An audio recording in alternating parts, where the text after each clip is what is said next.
Sup shredders, my name is Logan aka Spiderhands and welcome to Nesby Patrons video today. We're going to be checking out a track from an act named We Lost the Sea titled A Gallant Gentleman, and this is Andreas' custom monthly music review.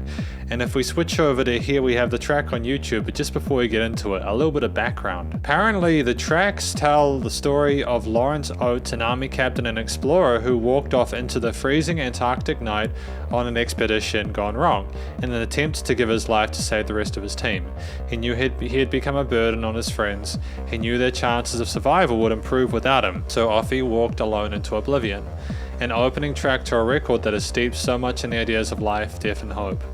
I've actually heard the story of that individual. It's looking to be a good time, and I think we have already checked this out as part of a fan request live stream, but it'll be good to hear all of it as we do have that 5-minute limit, so if you want to get tracks up to 7 minutes recorded, feel free to join the Patreon. But anyways, we're going to listen through this track from start till finish, and we're going to hear what we think. Let's go.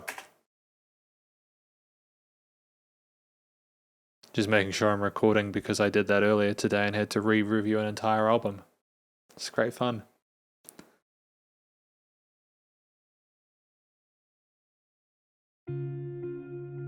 Yeah, I recognize this.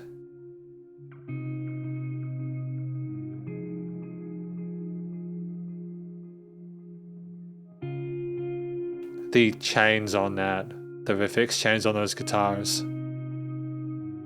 the delays and reverb and how much it fills in the space there, it's amazing.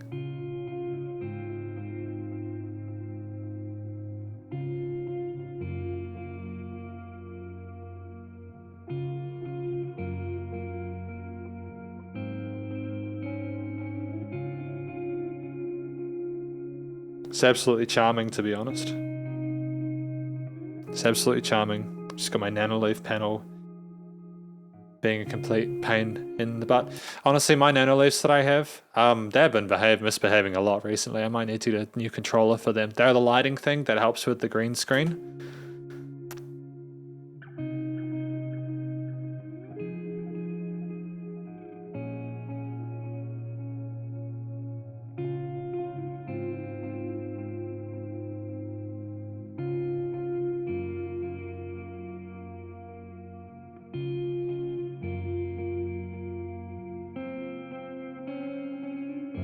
Really simple motif there with the guitar. It's easy to understand. A little bit more development here as well. I like how it floats around the headphones.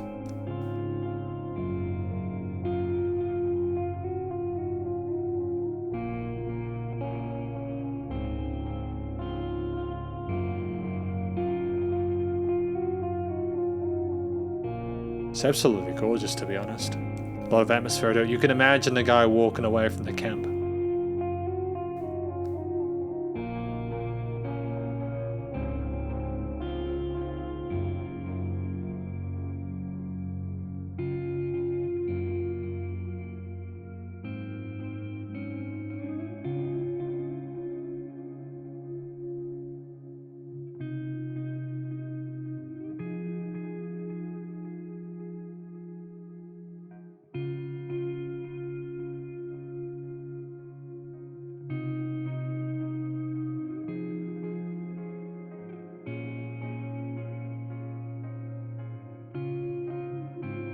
Again, the layers, the little subtle layers there, the way they work their way in. And the piano, coming in like that is charming. How it slowly saunters itself in as an additional bit of mid-range.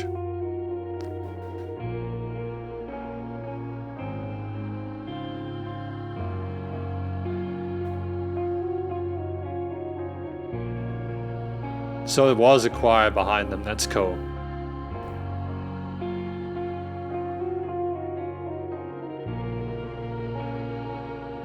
So much feel, so much deliberation to it.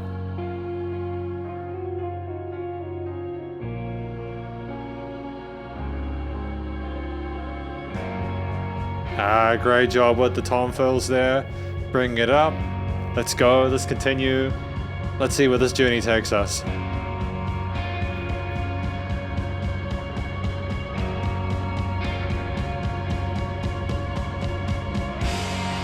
Yep. The power, man. The drums are just that extra little bit of No extra bit of force behind it. Nice slow groove to it, no overplaying. Excellent effort, man. Excellent effort.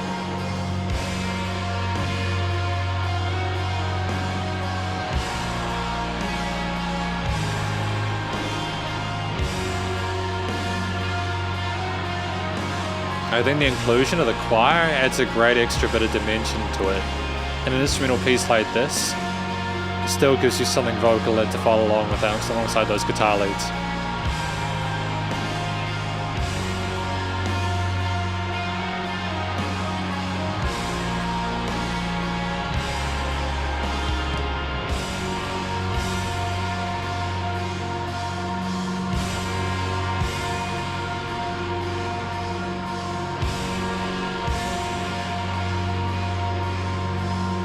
Really slow tempo to it with the accents, but there's so much going on in the midfield. That flew by as a through composed instrumental. That's phenomenal. Phenomenal ambience building. It's nearly done. That's sensational. That bell curve in the middle, the increase in intensity, the tension, the crescendo with the drums and everything like that is absolutely wonderful.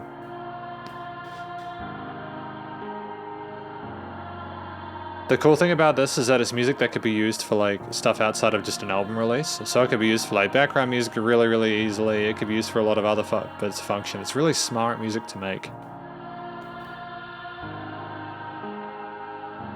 Really simple piano line there, but it's a nice little bit of articulation alongside the choirs.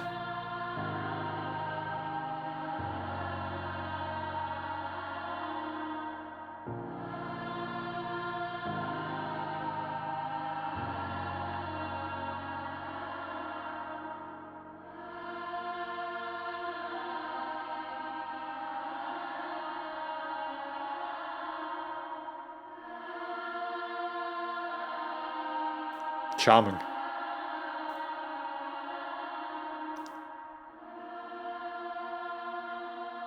We Lost the Sea, A Gallant Gentleman, live at Studios 301 Sydney, featuring the Mercy College Choir. Absolutely stellar.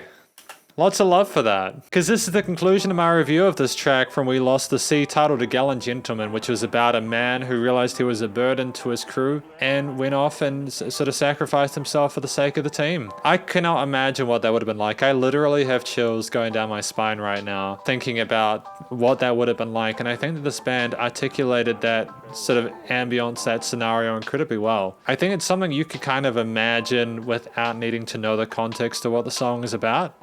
But I nonetheless am appreciative to Andreas for providing that to me anyways. It's good to have a little bit of as much extra information as you can, as much information as you can about something going into it without spoiling it. I'm glad we got to listen to the whole 6 minutes 20. I feel as if while there wasn't as much context at the end as there was in the middle, for example, with all the guitars, the drums, the bass, the choir vocals, the keys, etc., it was nonetheless, even though it's obviously sad that things sort of died out, because you can imagine a guy actually passing away and disappearing for good. Like, well, not for, well, English is a weird language. Disappearing for good is a weird term of phrase.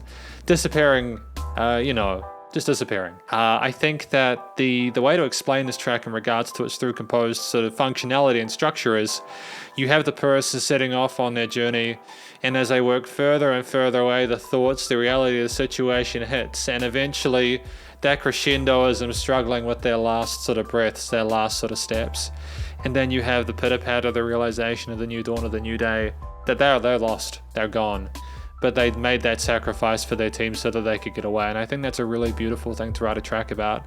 The structure of this track in regards to like the 6 minutes 20, how that was used, it was utterly phenomenal. I really enjoyed the very sort of gradual development of those guitars alongside the basses, the drums, the piano coming in after a minute of it. This is a track where they did not feel the need to rush. They wanted to establish different melodies or different sort of like melodic layers on top, and they had the Strymon or whatever reverbs and delays they were having to fill in the space there, because they were very simple melodies, but it was the articulation and the way they were presented and recorded that really elevated it.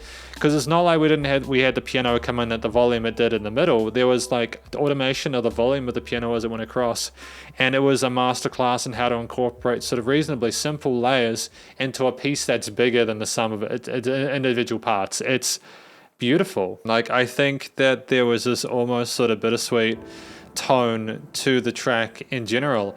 It's one of the most gorgeous compositions or instrumentals I've heard in a very, very long time. It is very heavy when the drums come in with that big sort of floor tom snare fill going up into the sort of what's effectively the drop, the main sort of climax of it. Just huge with the sound of those cymbals. The distorted sort of reverb delay driven guitar is there, the bass nice and full in the low end, the piano as well highlighting the mid to highs, and then the choir just surrounding you with that almost spiritual feel to it. And it's sensational. It's literally exactly what they needed to do with this track. I cannot imagine a single thing they would have needed to change in order for this to improve. It is very difficult to write an instrumental track, primarily because when you have a vocal oriented track, for example, you have a clear focus, you have a clear direction that you're going in, and it can be difficult to define an instrumental with its main motif in a way that's both interesting to listen to throughout, but also meaningful and not just farcical, sort of ego tripping with the shred solos, or too little and it's just not stimulating or interesting. Like, there is a lot of sort of hit and misses out there, but I think this is one of those tracks where they managed to find that balance between, there is a new thing with, we're actually not over exercising that element, we're continuing to add new ones in different parts of the stereo field, and they just knew not to overplay. And I think that the slow saunter of that groove is kind of like the step someone takes at that too. You can imagine someone walking through it forward, trudging through the snow, through the storms, etc. Fantastic. And I think it's actually a fitting tribute to that.